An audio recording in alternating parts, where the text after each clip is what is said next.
پیغمبر علیه الصلاۃ والسلام زمانہ دا یو صحابي دی بوډا دی د هغې بچي پیغمبر علیه السلام ته شکایت راوړی ای د الله رسوله زه ټوله ورځ مزدوري کوم زه په ډېر تکلیف باندې ګټم لیکن زما پلار یې ډېر بې دریغه صرفوي نو ته زما پلار ته وایې چې زما په مال کې یو څه احتیاط کړي بچي د پلار متعلق دا شکایت راوړی بچی ځوان دی پلار بوډا دی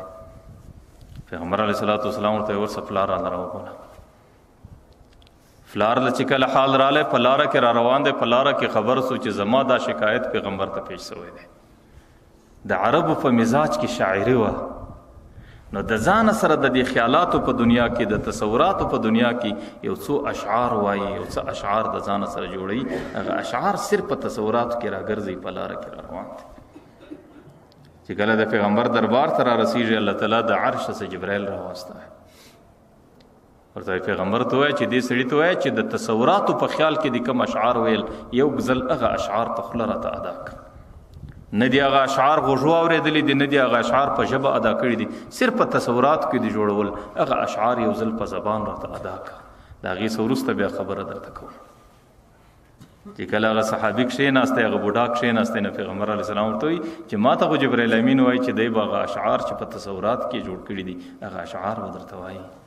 دی ورته وایي اشهد ان لا اله الا الله واشهد انک محمد رسول الله زه پر دې شاهدي ادا کوم چې تو د الله رسول تا او ستا رب دواړه برحق یاست او رښتوني یاست په خدای قسم زما د ژبې ادا سوي نه دي زما په غوږو په خپل اورېدلي نه دي زما صرف د یو هوا په شکل په تصوراتو کې څه خبرې راغلې او ستا رب ټولې اورېدلي دي او ستا رب ورته ته وایي چې تې راته ووایه نو پیغمبر علیه الصلاۃ والسلام ورته اشعار به راته وایه هغه بوډا باره د سترګو څه اوښکې راغلې باره وایي بچی غدوتک مولودا وعلتک یافعا داسې ډېره اوږده قصیده وایي ای بچی چې د کمې ورځې څه ته فیدا سوې زما د ټولو ارمانو توجه ته سوې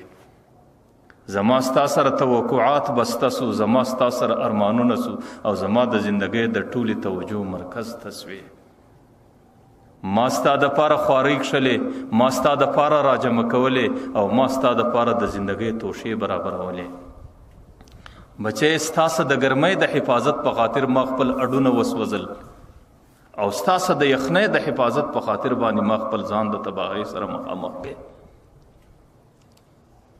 او زما زندگی ټول ستا په امید باندې تیر سوه او زما د زندګۍ د امیدو ټول لوی محور بچی ته وي په هر قسم چې تا باندې بیماری راغلی وای زما په خپل کوشش تاسو بیماری لري کوله او بچی که مرګ وای ما خپل زندگی و تا ته در کوله او ځان مې مرګ ته پیښ وای او زه د یوې د غوایه غوندې وچلیدم او بچی ټوله ځواني مې ستا په ضروریاتو کې ختم کله او اډونه مې وسولول او زندگی مې در دې حد راورسوله نن چې ستا ګل پر غوټۍ باندې سو او زما شګوفه پر رژېدو باندې سوه نن چې بچی پر تا باندې بهار رالی پر ما باندې خزان رالی نن چې ستا شکل د قیام سو زما شکل د رکوع سلو نن چې ته په ځواني کې رالی او زه په بوډاوالي کې رالم زما خدا تمه چې بچی ما په ماشوموالي کې ته په درګوته نیولی وې ډېر به مې ګرځولې نن زما دا عقیده اراده وه چې زما بچی به ما درګوته نشي ما به دغسې په ناز ګرځئ لکه ما چې دی په کوم شکل وګرځوی لیکن بچیا چې کله دې حال ته راورسېدو زه چې نن تا ته خبره کوم نو ستا ما ته انداز بدل سي ته ما ته په غصه باندې ګایېږې ته ما ته په زور باندې ګایېږې او ته زما سره لږ زور کوې نو بچی په خدای قسم زما زړه ویني سي نو زه وایم چې دا خو زما بچی دی ما په دومره نازو باندې رالوی کړی لیکن چې کله ستا انداز ووینم 10 کاله برته پر شا ولاړ سوم نه ته غلط سوی دا ستا بچی نه دی د بچی د پلار سره دا رقم ګزاره نه وي اخر هم دا په حقیقت کې ستا بادار دی ته نوکر یې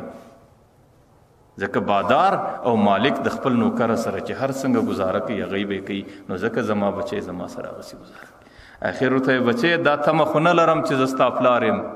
دا تمه مې ده چې زه ستا نوکر یم زه ستا خادم یم زه ستا غلام یم لیکن د خدای په خاطر د یو ښه غلام او د یو ښه خادم سلوک خو را سره وکړه او د نورو څه د سلوک تمه نه در سره لرم دی د خپل اشعار وایي چې مخې راپورته کوي پیغمبر علیه السلام ته یې وکتل د هغې دا سترګو څه اوښکې پر دې ګریوان راتویېږي چې کله دا اشعار ختم کو پیغمبر علیه الصلاة والسلام هغه بچی تر دې ګریوان ونیوی ورته یې کم نصیبه فاذهب انت ومالک لابیک زما د درباره څه وځه تو ستا مال ټول ستا د پلار یاست